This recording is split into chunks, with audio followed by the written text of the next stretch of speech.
So that's really what we're going to look at. It is part of what I wanted to share the first Sunday morning, but I knew I needed to do to try to stay away from that. This will have a spiritual impact component, but this is not a message I'm preaching. I do, however, pray that it does minister somehow to you. I don't think there's any time that we can open God's Word or be around God's Word and it have no effect. I think it's going to have an effect. But the desired effect for tonight is to just acquaint you with intertestamental history and what went on between the testaments, because that's not a lot of things that we know about. So that's the intention of tonight. If you have questions, I want you to write those down, and I'll have a time at the end for question and answers. And if we don't get through the information tonight, then my desire is not to screen through and not cover something. My desire is we'll just add another night and do it again. Right now, Dave is taping it, videoing it. We're going to make a decision based on the quality of the information and that whether it'll go up or not. My first response was no, and then as I thought more about it, it was like, okay, well, maybe. So I'm still at the well, maybe stage. I haven't decided yet. So because, like I said, this is just a really informal me talking to you about stuff. So like I said, though, if you have questions, write them down so that my train of thought doesn't get thrown too far off, because if you do that to me, I'll go right down a highway, and we will be here for another 3 or 4 years. And I don't want to do that to you. I don't want to do that to you, because I know a lot of small groups meet on Wednesday night, and I don't want to take up all small group meetings. I appreciate the small groups that are here. Thank you for making the decision to move your small group to here tonight. I really appreciate it. Didn't expect you to do anything like that, but I'm glad you did. I'm going to pray for me specifically, and then for the night, and then we'll jump into what I want to talk about. Lord, we're so thankful that you work through history to accomplish your perfect purpose of glorifying yourself and redeeming mankind, redeeming a people from mankind for yourself. And I'm so glad that you did that. I'm glad that we can look back and trace your fingers as you orchestrated history, and as you led men to make decisions, as you controlled all of those events of history to work out perfectly, so that your perfect purpose could be accomplished. Lord, I'm thankful, especially what I'm going through right now, that I can look back and see that even the things that seemed bad at the time were used by you to bring good about. I pray that'd be one thing that we all get from this, is you are always working your perfect purpose out, and you will always accomplish that perfect purpose, no matter how difficult it seems, the thing we're going through. Thank you for that reassurance that we have. Lord, I ask that you would help me to be clear, help those who ask questions to ask them clearly, and help me to be able to give good answers. Thank you, Lord, for this time, and I ask all this in your name. All right. We're going to, does anybody else need notes that didn't get them? I don't know, we have too many copies left, but Dave Lambert's mice.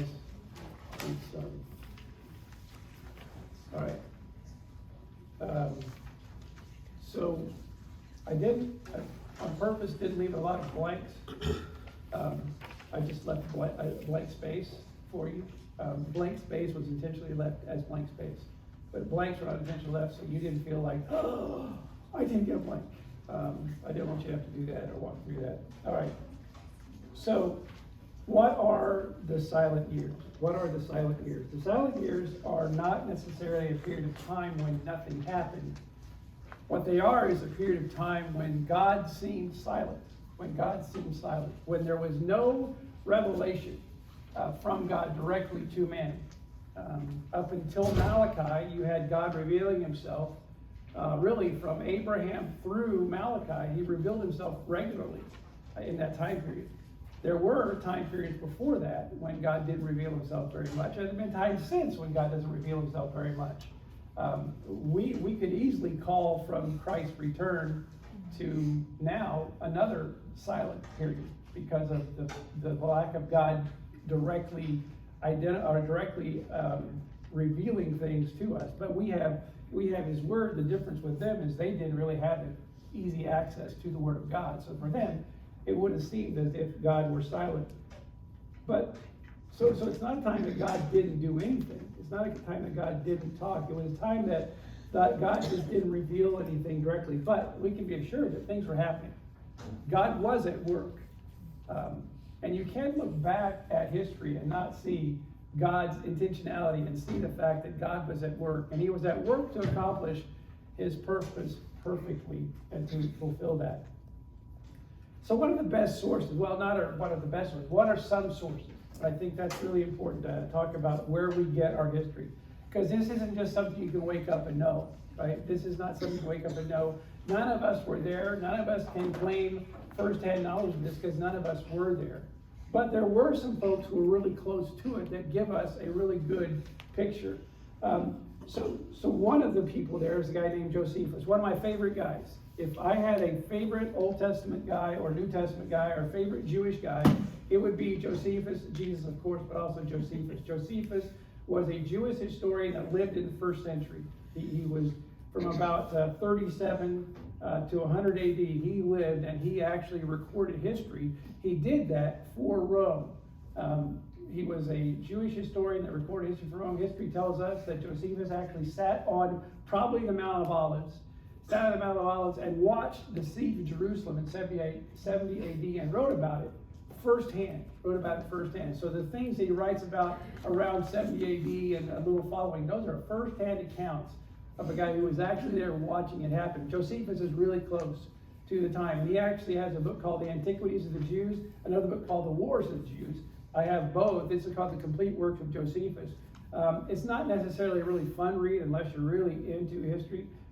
But it is a great read because he just chronicles exactly what he's reading. So he's a great resource. And I've read him a lot as I prepared for this whole time. I read, especially around the time of the intertestamental time. He does a really good job of laying out history through that. A second source that I don't happen to have a copy of is a guy named Philo, or Philo. I don't know how you say it. Philo, Philo. He was another historian that lived from 20 BC to 50 AD. So he was actually alive during some of this time that we're talking about. He's a very near source to get to the information. And so you can find his works. You can find his works online. You can actually buy them if you'd like to. But Philo, or Philo, however you say that, every time I think of Philo, I think of a certain kind of dough. I think we must have a turnover. But that's not what's going on. So the Dead Sea Scrolls are an excellent source for understanding intertestamental history. Why they're great sources? Because it wasn't just fragments of Bible books that were found. There were fragments of other literature that was found as well that actually helped chronicle that time between the Testaments. It's actually, we'll talk about it again, but actually the Essenes, who were the people who were up at Qumran, who were the ones copying the Bible and copying everything that was found up there, they actually came into being in this time period, in the intertestamental time period. We'll talk about them and who they were and how they grew as we get later into our study. So the Dead Sea Scrolls, which were discovered in 1946 and 1947, and in fact, I think there is more even being discovered now of the Dead Sea Scrolls. They're a great source for this information. The Apocrypha is another source. The Apocrypha are 14 or 15 books that are, in some translations, particularly the Douay translation, which is the Catholic translation, they actually include the books of the Apocrypha as books in the Bible. They actually include those 14 or 15 books. These are not, however, included in the earliest manuscripts of the Old Testament. They are books that are said to have been written, the Apocrypha, between the Testaments. They're supposedly first-hand accounts of some of this stuff. The problem with that is, in the earliest iterations of the Jewish Bible, the Jewish Old Testament, they don't have an Old Testament. They got the Bible, right? They got their Tanakh, is what it's called. I had a little bit too much there, but it's Tanakh. They got that, and it did not include the Apocrypha. Did not include those books in its writings. It wasn't until much later that they are included. They were, however, included in the Greek translation. The Greek translation of the Old Testament is called the Septuagint. It's called the LXX. And whenever you're reading your Bible and you see something in the notes that says LXX, that's a reference back to the Septuagint. The Septuagint was a book, a group of writings that were translated by 70 or 72 guys. We'll talk about them more in a little bit. So the Apocrypha was included later on, but Protestant translators did not include the books, and so our Bibles don't have them. The reason our Bibles don't have them is because the Protestant translators translated the books that Jesus probably would have had when he walked on the earth. That's what they translated. The Bible that Jesus probably used was the Septuagint, was the Greek translation minus the 14, minus the Apocrypha.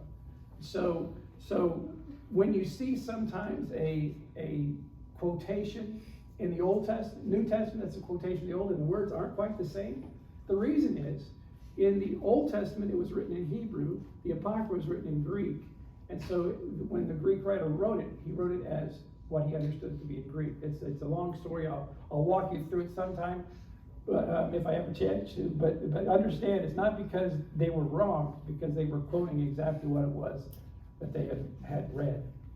So that's the Apocrypha, and so that's why we, as Protestants, we don't include the Apocrypha. But there's a lot of really good information that the Apocrypha holds surrounding this time period and around things that happened surrounding this time period. While they're not inspired, it doesn't mean they're all wrong.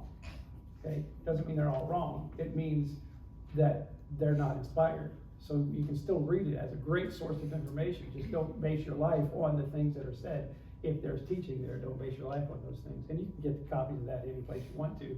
Just go buy a Catholic Bible. Go buy a Douay translation, D-O-U-A-Y. Buy one of those versions, and it will have the Apocrypha in the middle. But please, if you go buy one of those because you're so intrigued about the Apocrypha, don't spend more time reading the Apocrypha than you're reading the other stuff. Because the other stuff's more important.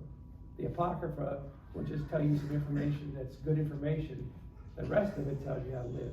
So don't spend so much time there. So that's the Apocrypha. Then the last source is called the Pseudopographia. I heard some people saying, what is that word? Well, let me tell you what that word is. The word actually means false inscription or false writing. And it's writing that was attributed to an author that probably wasn't his writing. Probably was not what he wrote. And the reason that is most of the Pseudopographia were spurious and written by somebody well after that person lived. There's a pseudopographical book of Moses. There's a pseudopographical book of Noah. They weren't really written by them, and because they didn't even come into existence until way late in history. There's no way they could have been written by the people who they claim to be written by. Most of the Pseudopographia was written by a group of people trying to write a story to prove their point about why their religion or why their group did the thing they did. So they wrote a book attesting to those facts and titled it by the name of somebody else. And they tried to gain credibility that way. They've been proven, those books have been proven false. So they're not included.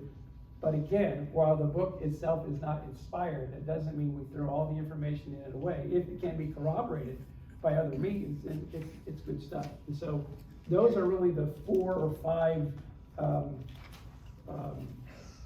sources of information that we have that I use to get through stuff.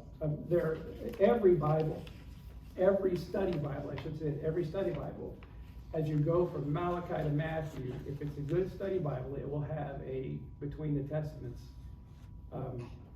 section. Most of us never read that. Most of us never read that. I would encourage you, if you have a study Bible at home, go home and read it. There's a ton of good information in there. Have you ever read the introduction to your Bible translation?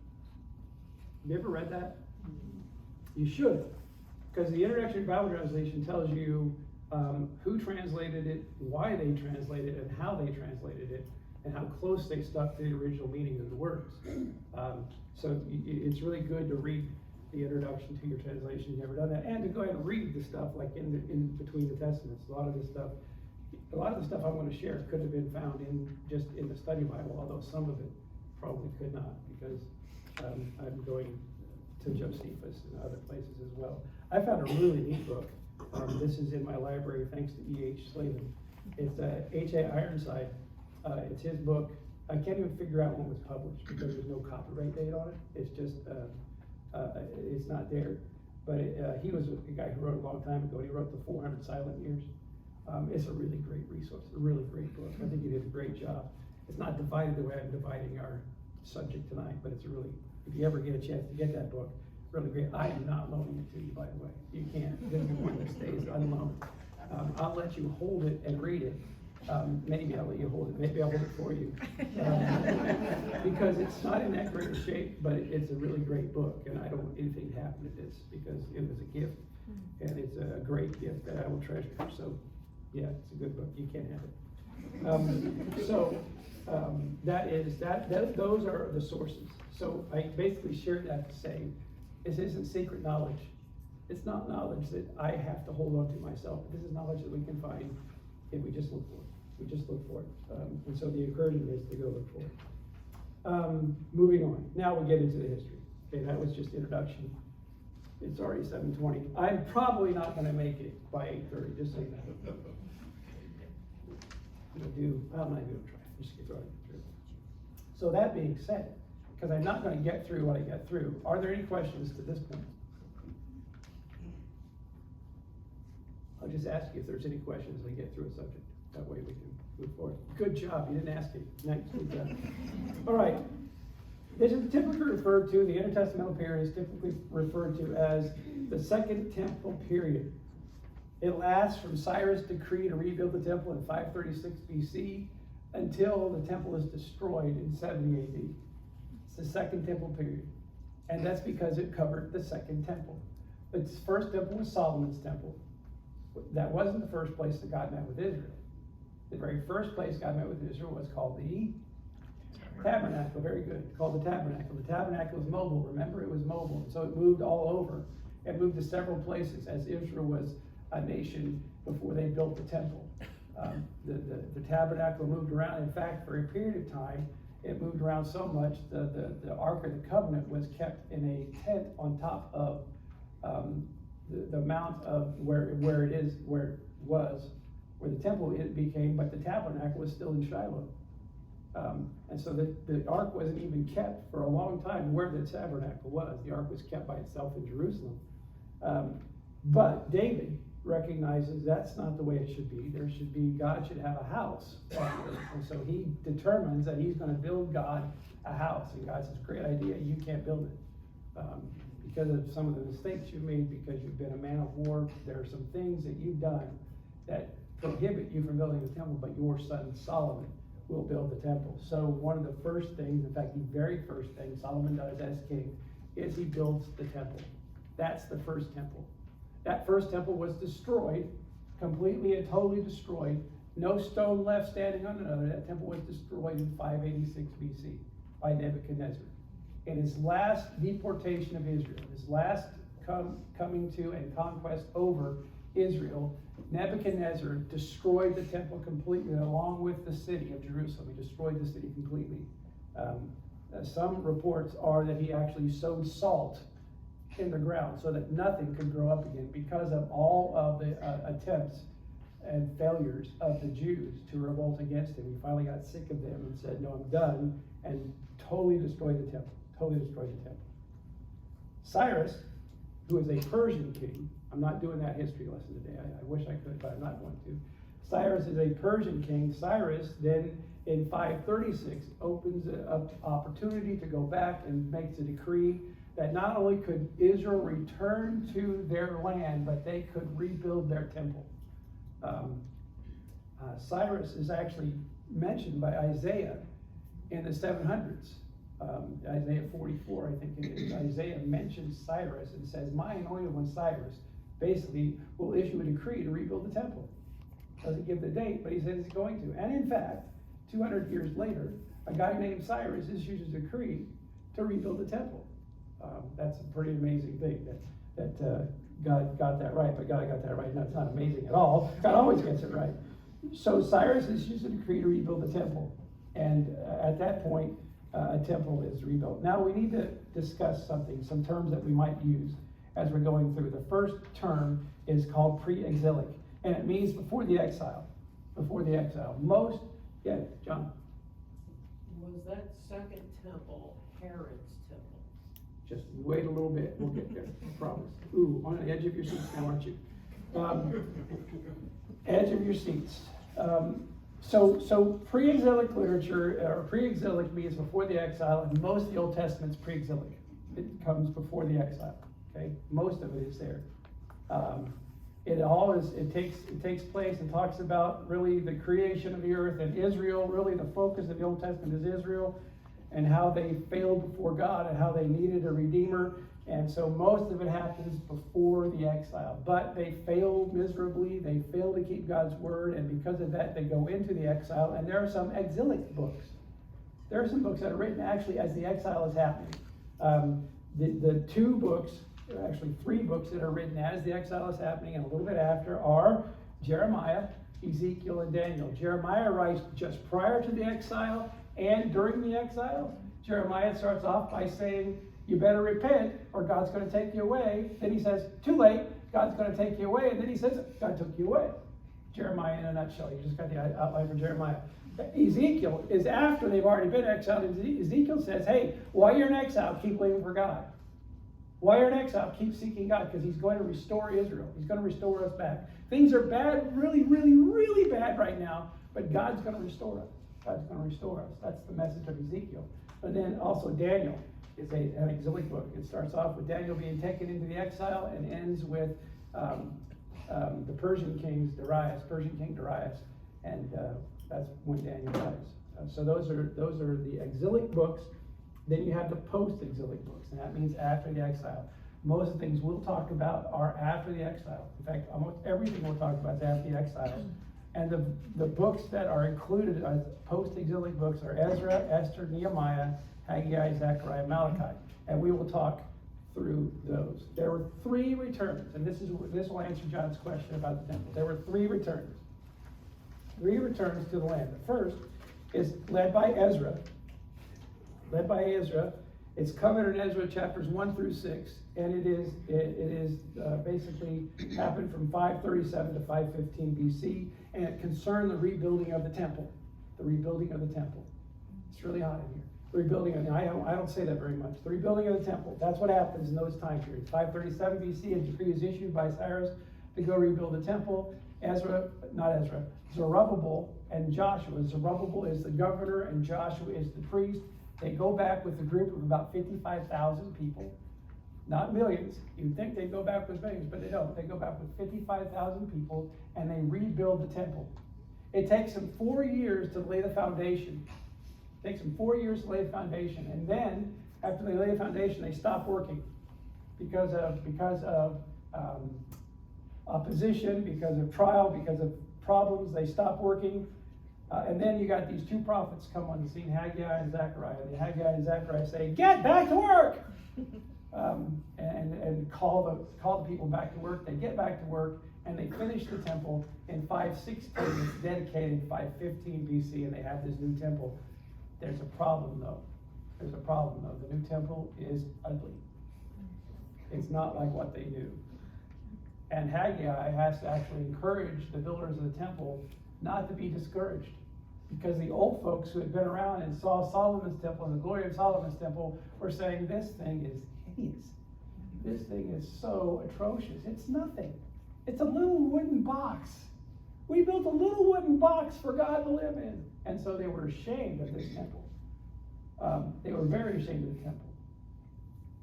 But that temple becomes Herod's temple because of what Herod's going to do to that very temple. It is the same foundation that is the footprint that Herod's going to expand, and we'll talk about him later. So John, yes, the temple, the second temple is Herod's temple, but it didn't start off as Herod's completed temple. It started off as this little bitty Lincoln log looking thing, probably. But it was ugly. It was ugly. According to the people who saw it, the people who cried about it, it was ugly. The second return is led by Ezra again. Oh, I should stop. In between Ezra's first recorded return, which is Zerubbabel and Joshua, and Ezra himself returns in Ezra chapter 7 to restore the priesthood. In between those two, we find Esther. Okay, that's the date you find Esther. Esther is written from about 470-ish. Actually, I'll go earlier. 475 BC. That's when Esther's written. Okay, so if you read it right, you see Ezra's second return happens in 458 BC. So between the first and second returns is when you have Esther written. Esther is really important because what she does is she sets up a lot of good information for how the rest of the thing happened. The Jews were really nothing in Israel until Esther shows up. And then they start holding these positions of great leadership. You have Ezra, who was a scribe. Ezra goes and asks to return, goes to the king and asks if he can go back. And he goes and asks to go back because he held a significant position in government. The king tells him yes. It's probably Esther's responsibility that even Nehemiah serves at the capacity he does as the cupbearer to the king. You see, Nehemiah probably knew Esther because she's queen 30 years before he actually goes back, and he's been serving the king for a while. We don't know how long, but for a while. So it's very likely that Esther and Nehemiah knew each other because Esther is Artaxerxes, King Artaxerxes' stepmom. Because Artaxerxes happens to be the son of Ahasuerus. That's how the kings fit.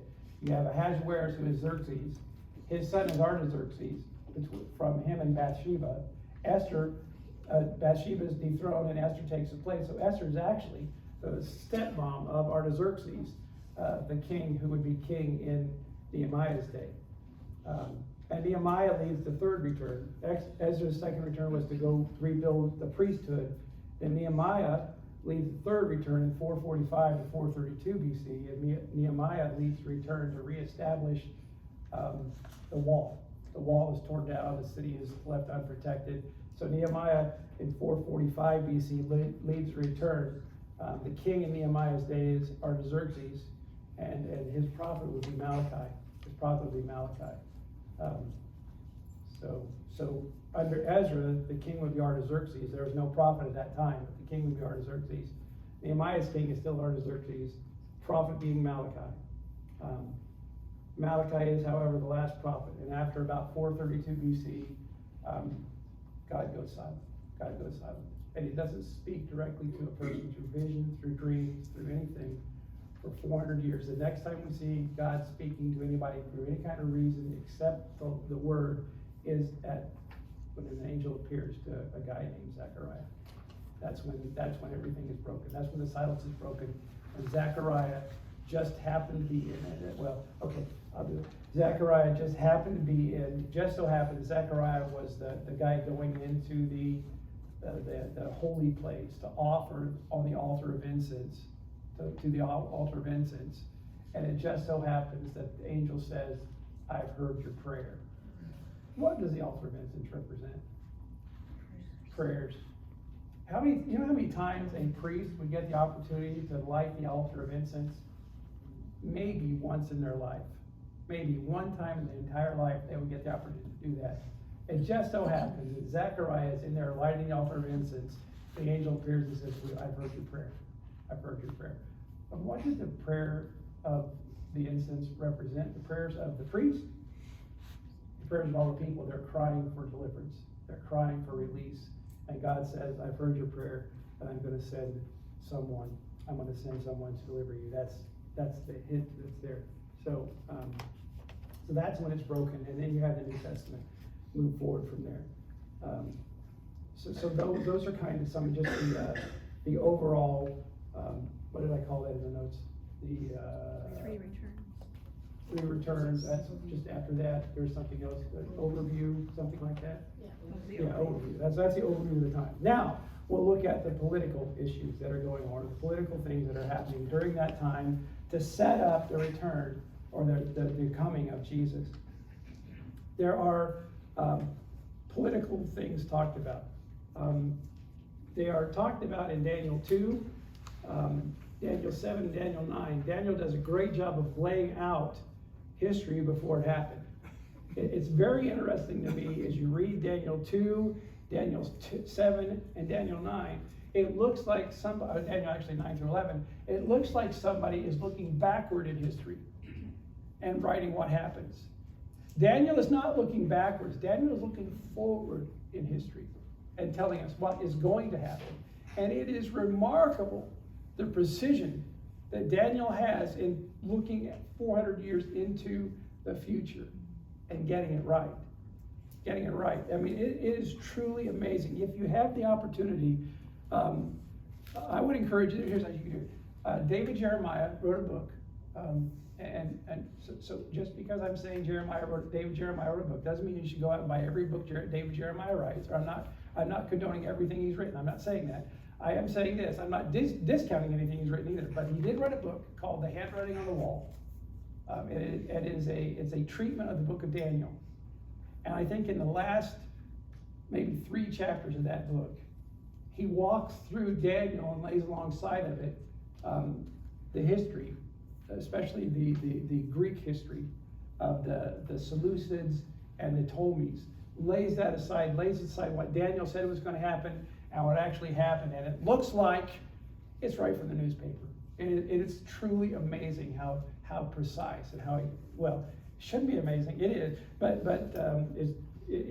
for someone to have written it before, it is so precise that's a lot of textual critics say Daniel couldn't possibly have written that book. He couldn't possibly have written a book because he's too precise, and no one writing before the fact could ever be that precise. Daniel wrote the book. It's held to in all Old Testament versions, in all the Testament translations after Daniel was alive. It's there, and in fact, he is listed as one of the great men of history in Ezekiel.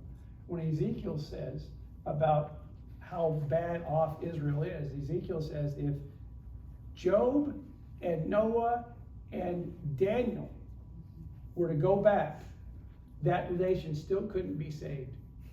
So Daniel is a real person. Daniel's a real person that's alive when Ezekiel is writing, and that gives credibility to the fact that Daniel wrote way before things happened, and he got it exactly right. So he lays out, especially the Greek period, with what I call great accuracy. So sometime, if you want to, don't go buy the book, but at least rent the book from the library, or I have a copy of it, I'll let you borrow. It's a nice book, but it's not this kind of book. So if you want to borrow it, I'll let you borrow it, but I just need to make sure I get it back because it's still a good book. So he lays it out for us.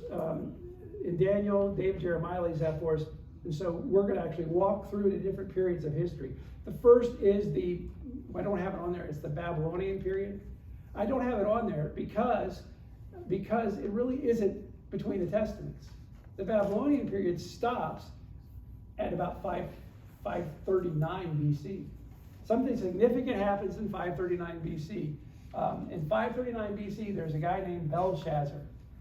Belshazzar just happens to be the son of the king of Babylon. Wait a second. I thought Belshazzar was the king of Babylon. No, he was not. He was the son of the king of Babylon, who would be king, who would have been king if the Babylonian dynasty or nation would have stayed in existence. And so Belshazzar's dad liked to go out and fight, and he left Belshazzar back home to take care of stuff. While he's out fighting wars, while he's out conquering, Belshazzar's back at home in Babylon, and he's having parties, and he's doing great stuff. Well, one night in 539 BC, Belshazzar throws this great party. It is such a nice party that they run out of drinkware. All the styrofoam stuff gets gone, the little red cups get thrown away, everything is used up. And so what Belshazzar does is, I remember Grandpa, he brought back with him some of these really neat things to drink out of. He brought them back from the Jewish temple. Hey guys, go get those things. We need more drinkware. And so they go get the temple drinkware, and they bring it in and they start using it for profane uses, and they start drinking out of it for their party. And as they're drinking out of it for their party, this hand comes down and writes something on a wall. And it writes it in a form of language that Belshazzar does not understand, and it says, Mene, Mene, Tekel, Upharsin. And Belshazzar, I mean, he is shooken up. He's like, I've never seen something like that. That looked like a real hand to me. Awful big hand, awful big writing. I'm in big trouble. What does that mean? And Belshazzar is so afraid that his knees were knocking together. It wasn't a good thing. It was not a good thing for a Persian king's knees to knock together. It is funny, and we laugh at it today, and I would laugh my head off at that, but it would have meant weakness to the Persian king, and they never wanted to show weakness. So, I mean, he is, in knocking his knees together, he's showing weakness as the king. And I think that's why he had such a demand that this thing needed to get understood. Well, it finally gets interpreted by a guy named Daniel, right? And he says, your kingdom's been weighed in the balance, it's been found wanting, and tonight your kingdom is taken away. That's 539 BC, recorded in history, 539 BC. Something amazing was going on while they were having a party. While Belshazzar's having his party and while Dad's away with the army, the Persians have been damming up the water aqueduct underneath the wall. They've been damming it up. And so that night, they finish what they're doing. They stop the water flow. They walk through the aqueduct into the city and take it without being even fought against. And that very night, Babylon is gone. Babylon is destroyed, just like God said it would be. That's 539 BC. That's 539 BC. And the Persians take over. That was just exactly what God said was going to happen in Daniel's second dream in Nebuchadnezzar's dream in Daniel chapter 2. Remember Nebuchadnezzar's dream in Daniel chapter 2? He dreamed of a statue with a gold head, silver arms and chest, bronze legs, and then iron mixed with clay. The gold head, that was Babylon. The torso and arms of silver, that's Medo-Persia. Medo-Persia, not an accident that there's two arms, Medio and Persia, the Medes and the Persians. It's two nations. Eventually, the Persians are going to overthrow the Medes, and they're going to take over. The Persians go over the Medes, it's going to be Persia alone. So we refer to that, typically we refer to that as Persian history. It lasts from 539 BC to about 331 BC. It's about 200 years. And we know very little about that time because it was really a very peaceful time. Very, very peaceful time. As long as Israel did what it was supposed to do, as long as they paid attention to pay tribute when tribute needed to be paid, as long as they did what they were going to do, they were fine. Some of the history is included in the Old Testament up until like the 430s BC. That's all part of the Persian period. So there's only 100 years of it. And there were definitely some tensions around, like the rebuilding of the temple. During Artaxerxes' time, and rebuilding all during Artaxerxes' time, when Artaxerxes is king, before he recognized what's going on, the people around Israel back home, they send a letter to Artaxerxes and say, hey, these people are trying to overthrow you. They want to overthrow you. And they tell lies about it. And Artaxerxes stops the building. Says, no, don't do it anymore. Then Nehemiah goes back and says, hey, what'd you do that for? And Artaxerxes says, oh, that's you? Of course, go ahead. Have anything you want. Blank check. Gives Nehemiah a blank check, and Nehemiah goes back with a blank check and refurbishes the wall with a great deal of success. But really, that's what's going on in that 200-year time period. Really, Israel is mostly left alone. But they are not being ruled by a king. They're being ruled by their priests. Their priests are who are ruling them. And the priests are a group of guys who with Joshua the high priest under Zerubbabel, and with Ezra's job of recalling the nation to worship and his reestablishment of the priesthood, those are the last two really decent priests. Everybody else kind of is a scoundrel. There's one guy left named Simon the Just. His name was Simon the Just, and history says he was a great high priest. He was a great high priest. Unfortunately, it seems like all the great high priests do a terrible job of raising their kids. They do a terrible job of raising their kids. Remember, Eli, high priest, must have been an okay high priest, did a terrible job of raising his kids. You remember that? Samuel, a great priest, did a terrible job of raising his kids. In fact, he did such a bad job of raising his kids that Israel said, we don't want them, we'd rather have a king. You read 1 Samuel, that's exactly what's going on. They don't want Samuel's sons ruling over them because Samuel's sons are scoundrels, and they want a king instead. They want a king instead. So it's Samuel's failure as a father that leads to, one of the things that leads to Israel getting a king. And it's Simon the Just is a great high priest. There are glowing recommendations and commendations written about Simon the Just. But his son, Onias II, is such a scoundrel that Josephus makes some really derogatory statements about him, which we'll lay out in just a little bit as well. So there was some difficult time, but there was some great time. The Jews were largely led by the priests. Again, most of the priests were scoundrels. They were scoundrels, and they all paid duty to Persia. Israel was not Israel alone. Israel was not Israel by itself. Israel was not restored the way God said he would restore them. That has never happened. Israel has never been restored the way God said he was going to restore them. And that's important to remember, because I fully believe it will happen. It will happen in a day in the future when God will restore Israel the way he promised to restore Israel. That'll be in what we call the millennial kingdom. Right, so that's Persia. Any questions about Persia? Yes, Carol. Under the three returns, Uh-huh. on the first return, you've got Cyrus, Darius, and Xerxes. Oh yeah, I didn't cover that well, did I? Cyrus is the king. Well, I was just gonna say, is Darius here the same Darius that Daniel? Some would say yes, some would say no. I would say no. Because he was later? He was later. He's the second Darius. There's more than, Darius was kind of a name, a title. Like Pharaoh was not necessarily the name, neither was Darius. Darius could be considered a term of regency as well. So just like, what's the queen name? What's the Egyptian? I can't do it. It's not here. It's gone. I had it there. It's almost there again.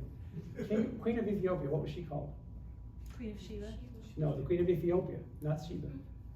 She was a name. She was Candace. Thank you very much. Candace. Candace is not a name. Candace is a title. Candace is a title, not a name. Darius could be the same thing. Pharaoh's like that. Ahasuerus is like that.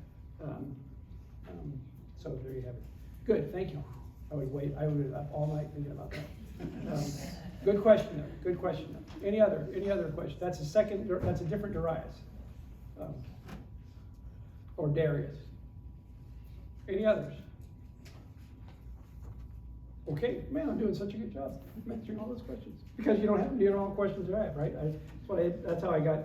I asked Kathy what she wanted, and she said, "I don't know what questions they have. I don't know because we haven't done it yet." So that's good. I can say anything I want to. No, I won't do that. Promise. So most of that fun. The next period is the Grecian period, or called the Hellenistic period.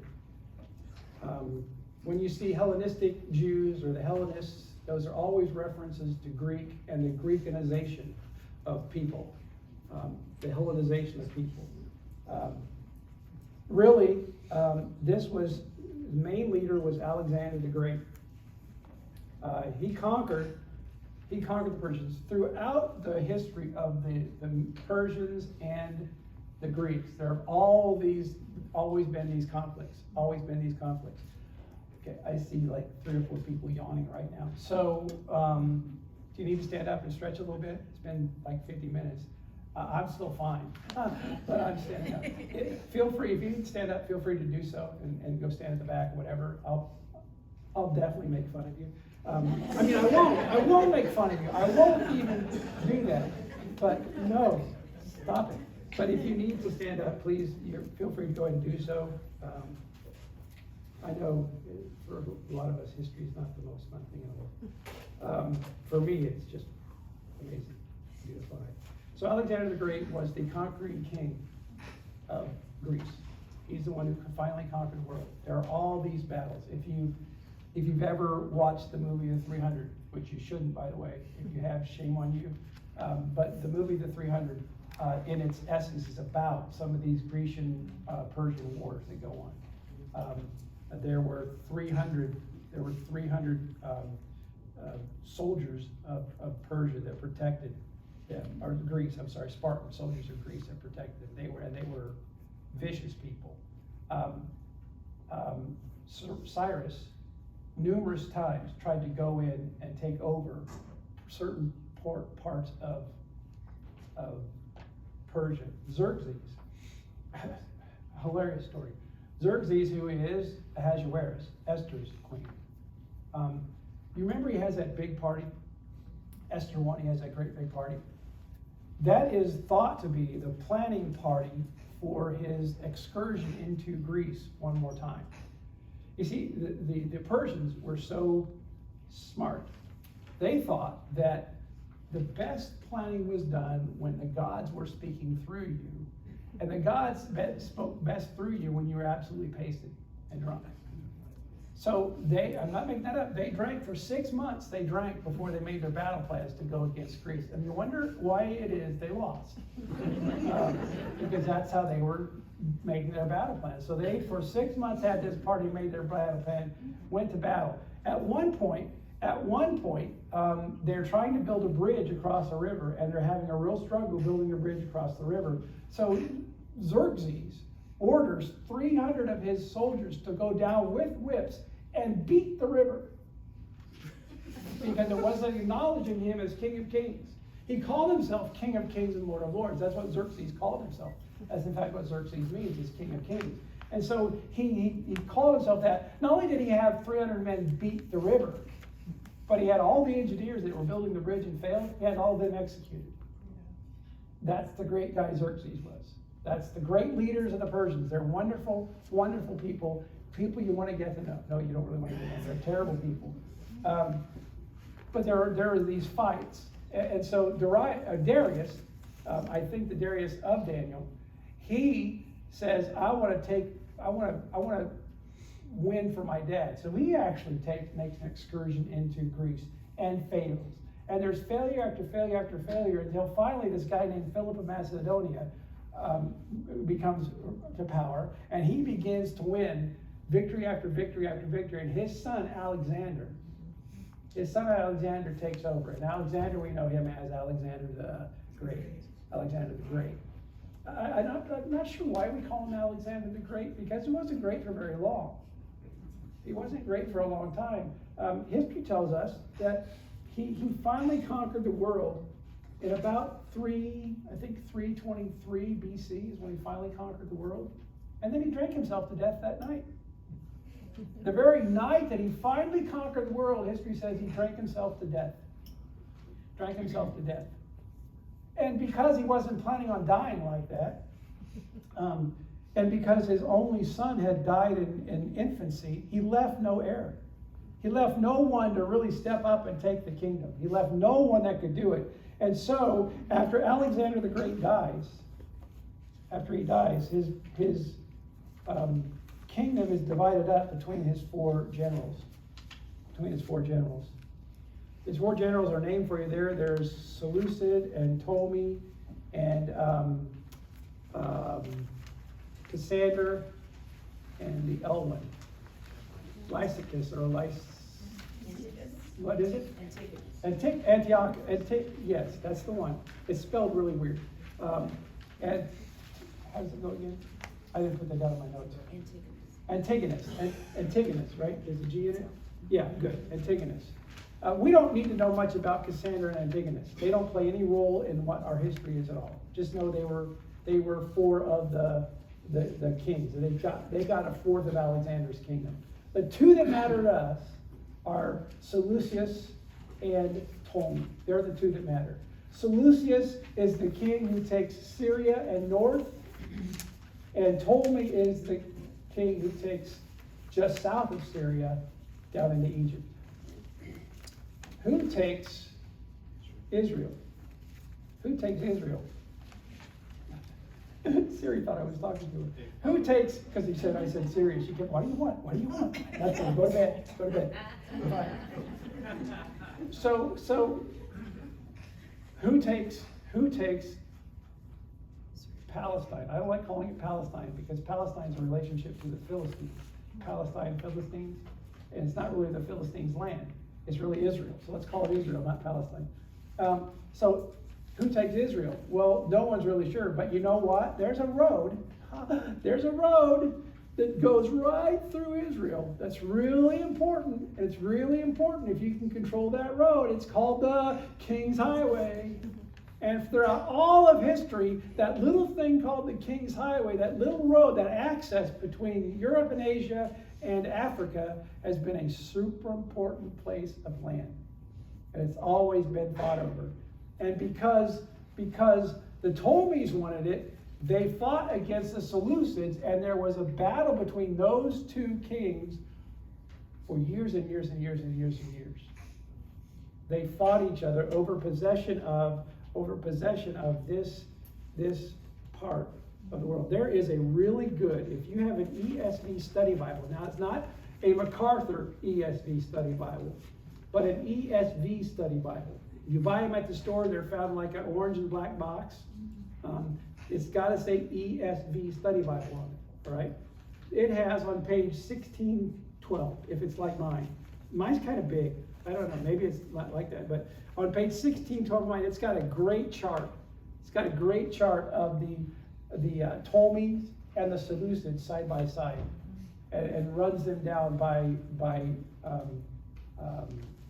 dynasty and by year. And both did have a dynasty. Both the Ptolemies and the Seleucids had dynasties, and they both at times controlled this part of the world. And they both at times controlled and demanded taxes from the Jews. And so during this time, the Jews really struggled for leadership, and the Jews had no real leadership except what the Ptolemies or the Seleucids would allow them to have. It really played to whoever the king was. And so the kings began to change their name as they became kings, and the push to Hellenize the world began. That was a good thing, and that was a bad thing. It was a good thing for us because in the Hellenization of the world got one language. American. No, that's not it. They got one language, which is Koine Greek. It's called Koine Greek. It is not Greek that is spoken today. It is not the Greek that's spoken today. In fact, I know Koine Greek, but if I go to Greece, I can't understand a word they're saying because a lot of the words have changed. There's occasionally one word that's kind of the same, but even the way the letters were written is a little bit different than the letters are written today. So they're not really the same, but Koine Greek was common Greek, and it was the language that all trade was done in. Even in the Roman Empire, which Latin was their language, in the Roman Empire, Latin was not the language that was spoken to do business. It was Koine Greek that was the language spoken. That's really important because our New Testament was written largely in Koine Greek. It's important. It's a really important thing. Not only did it centralize the language, but it also centralized currency around the world. There were two types of currency in Israel. There was the temple currency, and there was the legal currency, which was Caesar's, and it began to solidify coinage throughout the world, around the world, and how much a thing weighed. How much is a shekel? Okay, how much is a temple shekel? Do you know a shekel and a temple shekel aren't the same thing? They weigh different. And sometimes you had to pay taxes in a temple shekel, and sometimes you had to pay taxes in a shekel. And you don't want to pay your temple taxes in a shekel because they would be rejected. It was crazy. So what happened with the Greeks was a standardization, that sort of even taxes. So it was good if we look at that way, but it was bad because the kings of Greece, the Antiochs, the Ptolemies and the Seleucids both tried very hard to Hellenize Israel and to make them accept the culture of the Greeks. Antiochus IV was really probably the worst one of the bunch. He's a guy named, he took himself the name Antiochus Epiphanes. It's interesting, there were a lot of Antiochuses, and they're just names after him. This guy called himself Epiphanes, and he is the enlightened one. It's interesting, at the time that Antiochus Epiphanes was king on the Ptolemy side, there was also a Seleucid who called himself Epiphanes. So there was two Epiphanies. I don't know how you get two enlightened ones. Someone turned on the light somewhere, because you can't have them both. It's like, don't do a light switch. But Antiochus Epiphanes is the enlightened one who began to force Hellenization on Israel. He actually said that that he made circumcision illegal. It was illegal for a Jewish person to circumcise their son, upon penalty of death, by the way. Not upon penalty of shame on you, but on penalty of death. He would kill you if you tried. But some Jews continued to do it. He also had ancient texts of the Bible. He had them burned. Do you know how hard it was to get a text? We think of Bible burning today and that kind of stuff, and it just doesn't do much for us or do much to us. But do you know how long it took for them to copy one little copy of the ancient text? It took forever, the way that the scribes did it. Here's how it would happen. The lead scribe, the chief scribe, would be sitting in the room at the front, and he would say, Daleth. And they would say back to him, Daleth. And he would say, Daleth. And they would write Daleth. They would look up and say Daleth, and he would say Daleth. And that was one letter. That's how long it took to get one letter copied. And it was so that they were exactly alike. Sometimes a scribe would fall asleep, and that's why you see some differences in some of the early texts, because the scribe might have fallen asleep, he may have missed something, but they really tried to have very little variance. And it's amazing how accurate the texts are. When you hear today people talk about textual variance and how the texts don't match, 99.999% matches. Less than 1% doesn't. That's fairly exact. Over 1,600 years of existence. That's fairly exact, I would say. Or of writing even. So he said they had to burn those texts, which was a big deal. And eventually, he did the ultimate thing, which was he offered a pig in the Holy of Holies. He went into the Holy of Holies and offered a pig and then set himself up as God in the Holy of Holies. It was a very tragic time. He completely defiled the temple. And that actually led to a revolt. His complete defilement of the temple led to a revolt by a Jewish priest named Matthias. And it led to the end of the time of Greece and to the beginning of the time of the Hasmonean dynasty. But we're not quite done yet. There were some things that happened during this time that I want to talk about. Did I skip a page? I think I skipped a page.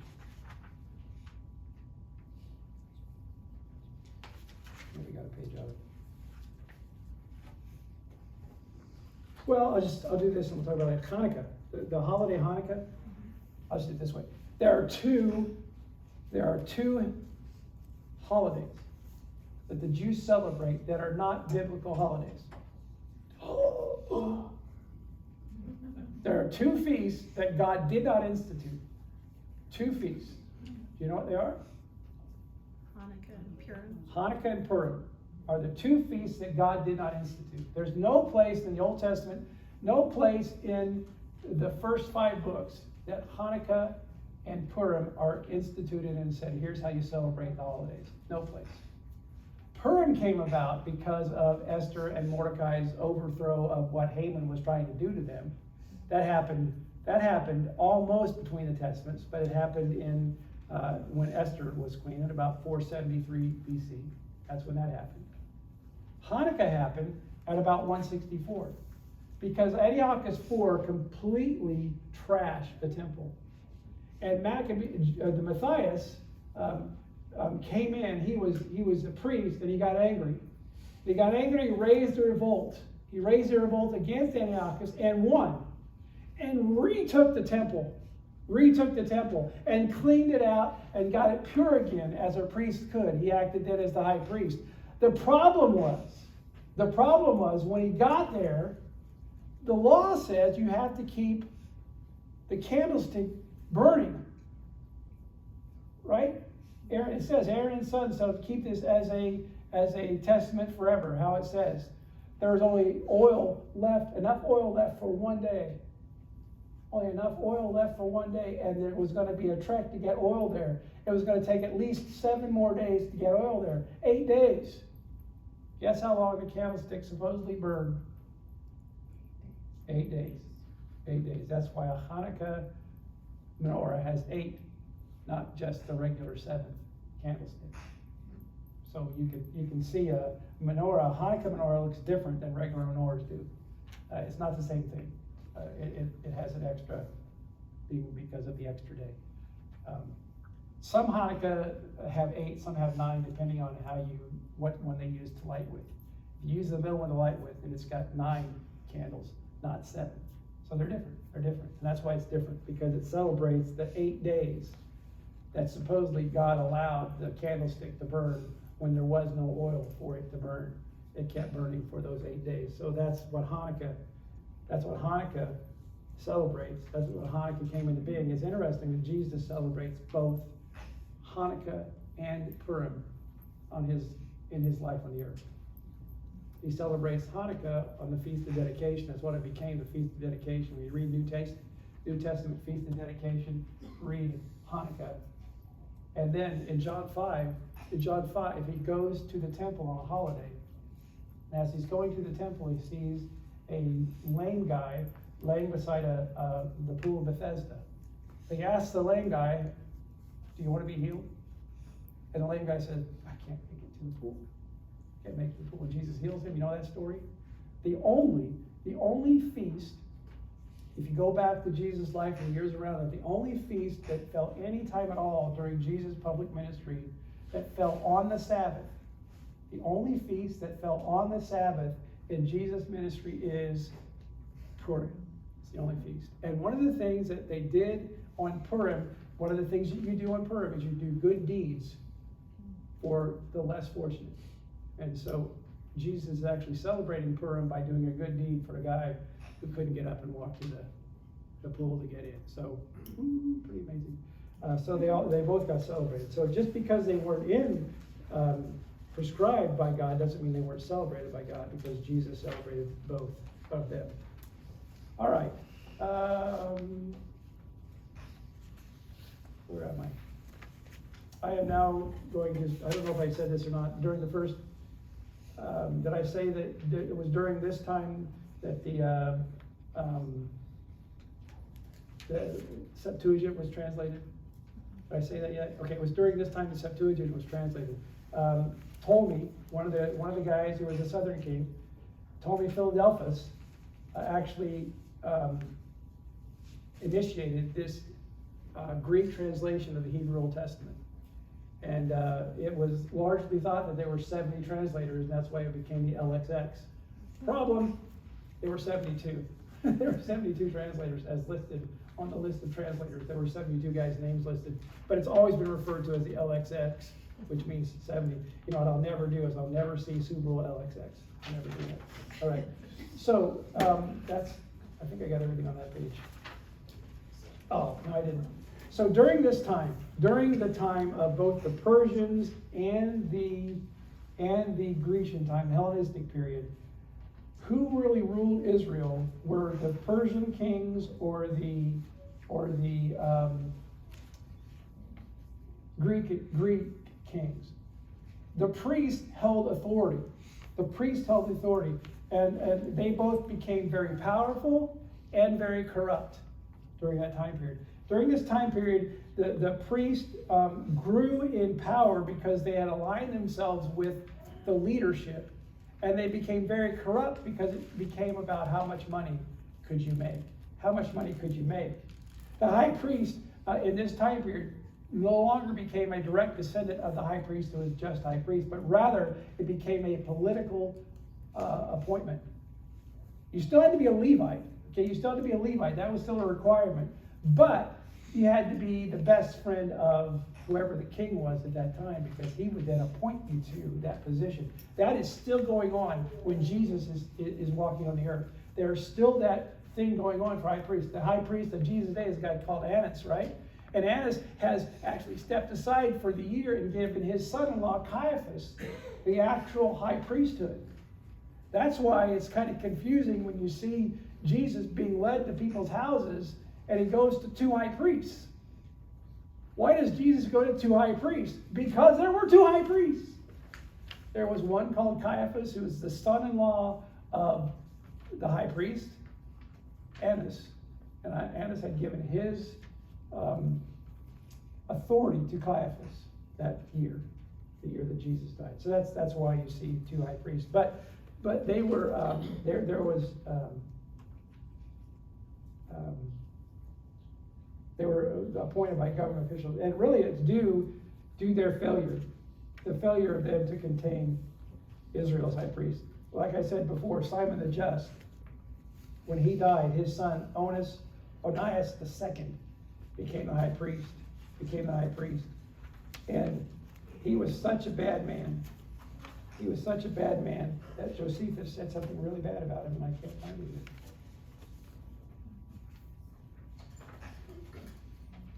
I feel bad about that. Where'd it go? I know I had it on there. Well, Josephus says he was a man of little soul. He was a man of little soul.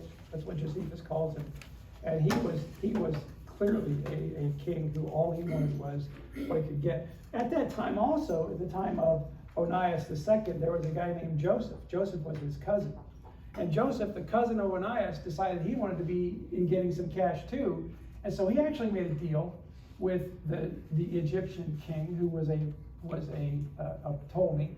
He said, I'll get you twice as much tax as the other guy's giving you. I'll give you twice as much tax. I'll charge them 20 shekels a year instead of, I'll charge them 40 shekels a year instead of 20 shekels a year, and I'll give that to you. And the Ptolemy said, go ahead and do that. In fact, get a little extra for yourself. And guess what Joseph became?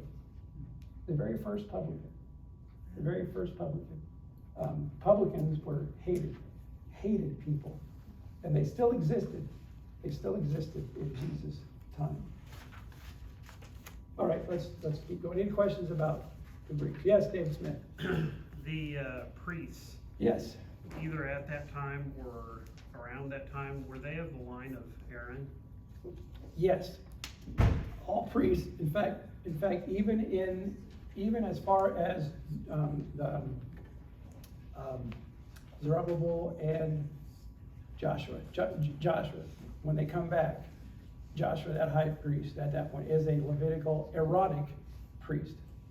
All priests had to trace their heritage back to Aaron, and they still did. Yes, they still did. Good question. Because I said Levite, I didn't say Aaron, but they all had to be descendants of Aaron as well. Any other questions? I'm going to try to go for like 15 more minutes. I'm not going to finish tonight, by the way, just so you know. I'm not going to make you do that. I know kids are getting restless. I know adults are getting restless. I know it's cold in here for you. It was cold for me too, hot for me, but now I finally cooled down. I'm not sweating anymore. Okay, the Hasmonean period. 164 to 63 BC. Hasmonean actually was a period of a little bit of self-rule. The Hasmoneans were named after one of the priests named Asmoneus. And he became priest, and he led. His family led. They were called the Maccabees. Maccabees is not a last name. Maccabees means hammerers. In other words, they brought the hammer with them. And that's exactly what it meant. Judas Maccabeus was the guy who brought the hammer against the oppression. And so they ruled for a while, but they ruled as priests, not as king. And what is terrible was when they started, it was the Maccabees who opposed Hellenization. But as you get to the end of their time period, it was the Maccabees who actually welcomed Hellenization and actually encouraged and led to the Hellenization of people. They were the ones who finally embraced it, thinking they could continue to keep their kingdom for themselves. But that wasn't going to happen because there was another nation on the rise. You see, about this time, the Greeks are losing power, and there's a nation that's gaining power. And if you read Daniel, you'll know who that nation is, because Daniel actually names the nation as Rome. He names it Rome. That's incredible. It's incredible. Daniel is writing in 500 to 400, the early 400s BC. This happens in 63 BC, that Rome takes over. And when Daniel's writing 450 years before it happens, he actually says the word Rome. That's why people say he couldn't possibly have been alive. He couldn't have known that. Well, God was there, and God still is. That's the great thing. God is still there. He's omnipresent. And so that's how he knew. And so Rome takes over. There was a Roman general named Pompeii, who was about conquest. He was about conquest, and he wanted to take everything for himself. And so he came through the land of Israel. He came through everything, and he started taking control. And this area became under Roman control in about 63 BC. And it remained under Roman control until way past. In fact, in the 320s BC, it's still under Roman control. Until we get to the Dark Ages, it's still under Roman control in one sense or another. It's still under control. But what we're concerned with in the Second Temple period is from 63 to 70. And if we get through this, we'll get to the building of the temple. We'll get to that, all right? And so Pompey would take control of the Israel time in about 63 BC, and he would establish Roman rule until well into the 1st and 2nd centuries AD. The Roman conquering, Roman leadership was very heavy-handed, and this guy named Julius Caesar came to power.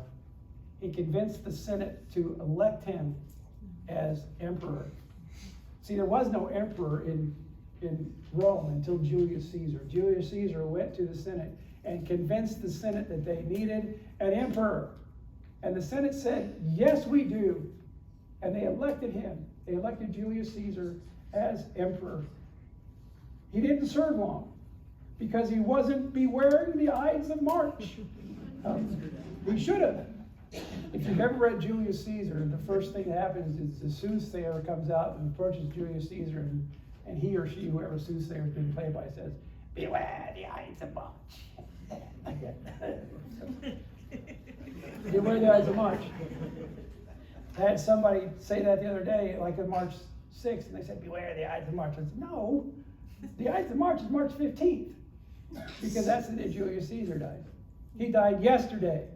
Almost was a great time. Great time on our part. It was almost on Julius Caesar Day, the Ides of March. That was yesterday, but he died in 315-44 BC. That's the day Julius Caesar died. He was assassinated by the senators and by his own friends. That's real history. But I wouldn't get a lot of history from the play, from Shakespeare's play, Julius Caesar. I wouldn't do that. I don't think Mark Antony ever made a speech, Friends Rome this country. So the Jews are reigning, and there's a king. There's the emperor that took over for Julius Caesar was a guy named Octavius. We know him by a different name. What name do we know Octavius by? Augustus, right, Augustus. That's why August is named August, because it's the 8th month, named after Augustus, or Octavius. Octavius means 8. What a coincidence. Now you'll never forget that, will you? If you ever have a test, you'll get it right. So he took over, and he was too busy to be bothered with a lot of the intricacies of ruling, especially ruling these little places. And so what he did was he established co-regents or vice-regents in an area. And he established these vice-regent areas. And one of the things that happened during his time was there was the Herods came to power. Herod the Great comes to power because he's a friend of the Romans. He is king of the Jews from 37 to 4. From 37 BC to 4 BC, he was king of the Jews. He was the king of the Jews when Jesus was born. Herod the Great. Herod the Great was the king of the Jews that sent Roman soldiers to kill the babies in Bethlehem. Herod the Great was that king. But I said he was killed, he died, and he was killed actually in 4 BC. Wasn't Jesus born in 0? No, Jesus was not born in 0. I know we think he should have been born in 0. Doesn't make sense that he wasn't. Doesn't BC mean before Christ and AD mean after his death? No, I think you got a 35-year period there, nothing to talk about. AD doesn't mean after death. AD means the year of our Lord. Anno Domingo is what it means. So that's not what it means. But if you do the math, you go backward in history, you find out that Jesus actually born in early 5 or late 6 AD.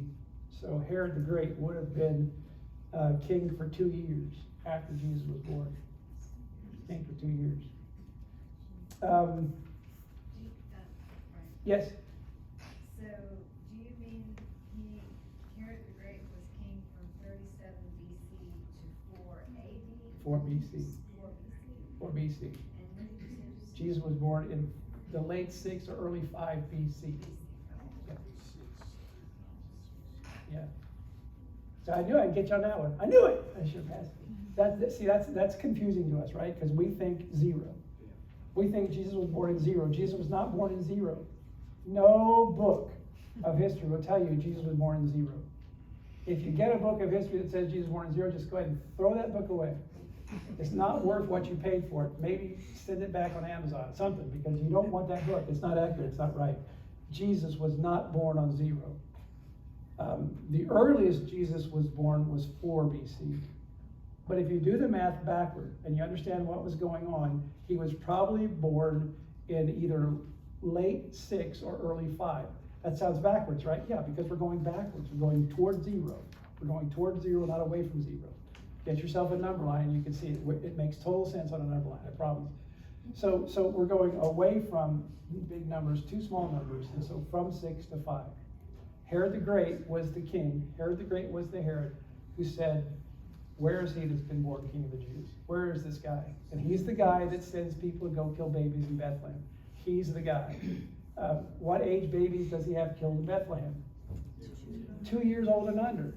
And he asked, when did you see the star? And they said, probably a couple years ago. So that's why he had babies 2 and under killed, because he's trying to kill this supposed king of the Jews. Well, he dies.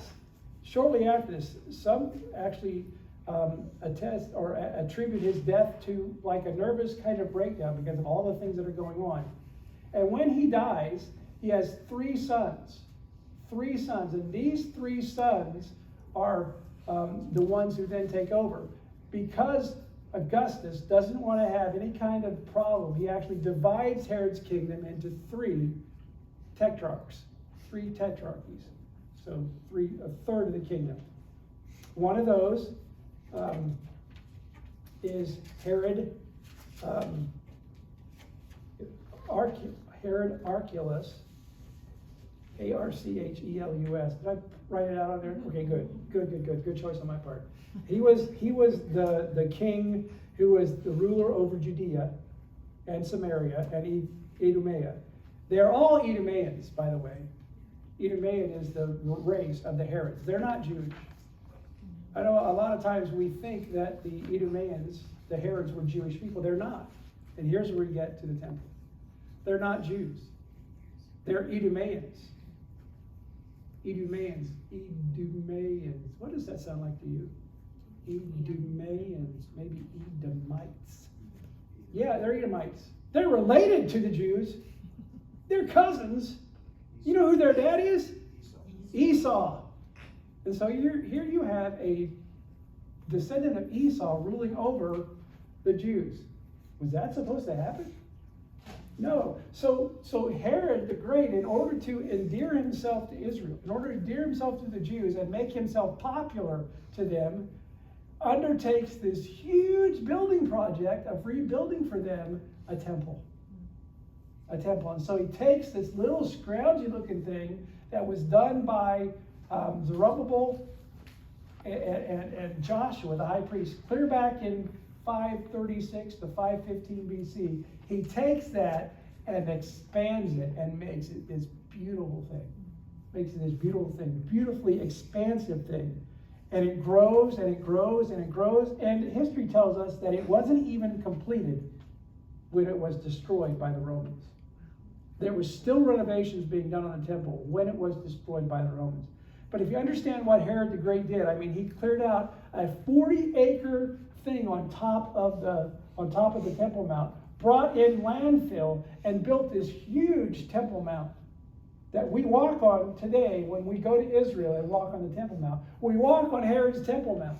We do not see Zerubbabel's temple anymore. It's gone. If we could see it, we would not see Zerubbabel's temple anymore, because we would see Herod's expansion of Zerubbabel's temple, but it's still called the Second Temple Period. They're looking forward to their Third Temple Period. We could look forward to that too, but I think we really need to look forward to the Fourth Temple Period, because the Fourth Temple Period is eternity, and that's what we're looking forward to. We want the temple that wasn't made with hands. That's what we're looking forward to. So, Archelaus became the ruler of Samaria, Judea, Samaria, Idumea, and Edom, the south. Herod Antipas, which you've heard that name before, Herod Antipas became the ruler of Galilee and Perea and north, and then his son Philip, Herod Philip, became ruler over another section to the northwest. That's who Herod Philip is. But we know that Herod Antipas killed his brother Philip and took his wife. And there was a guy walking around the earth that kept telling him that was wrong. And that was John the Baptist. John the Baptist kept telling him, that's wrong, what you did to your brother Philip, and you have his wife. That's wrong. And yeah, it was wrong. Herod was king over Galilee. And that's why he had the authority to kill John the Baptist, because he was king over Galilee. And so, you know the story. He does that. But it's interesting to me that when Herod Archelaus was Herod, and when Herod Antipas is Herod, Herod Archelaus is Herod over Judea and south. Antipas is Herod over Galilee and north. So guess what you have once again? A divided kingdom. A divided kingdom. It went into the captivity divided kingdom, and in Jesus' day it was still a divided kingdom. Did God say he was going to restore a divided kingdom? No, he did not.